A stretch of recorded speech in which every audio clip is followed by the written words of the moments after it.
It's been 65 years since the world waited as anxiously for a vaccine as it has been lately.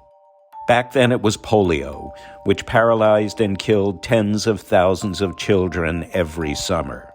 And then, in the spring of 1955, Dr. Jonas Salk released the vaccine that would free the world of so terrible a scourge. Today the scourge is COVID-19. And just as in 1955, people everywhere have been clamoring to receive the new vaccines that have been developed to beat back the virus.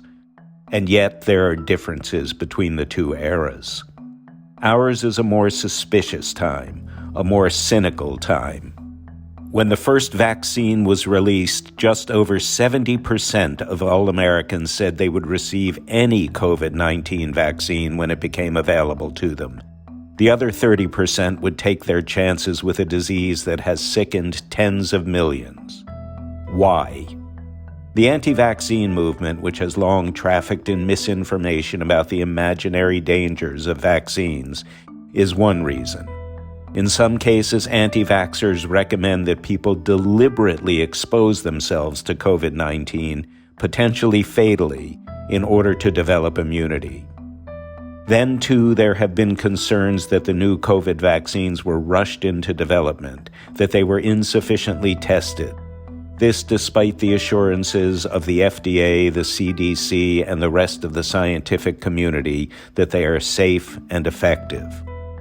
But whatever the reason, the resistance has come at a bad time. The Bill and Melinda Gates Foundation reports that, due to disruptions caused by the pandemic, the share of children worldwide who received their recommended immunizations this year has dropped from 84% to 70%, about what it was in the 1990s, setting us back 25 years in just the past 25 weeks. In the United States, fewer than half of all people take their seasonal flu vaccines, and childhood vaccinations routinely fall short of the 95% level doctors consider ideal. This has led to outbreaks in recent years in measles, mumps, and whooping cough, all diseases that are optional diseases, one that no one ever need contract as long as vaccine recommendations are heeded. The pandemic has already tested our strength, our patience, and the depths of our sorrow. Defeating the pandemic is, ultimately, our collective responsibility.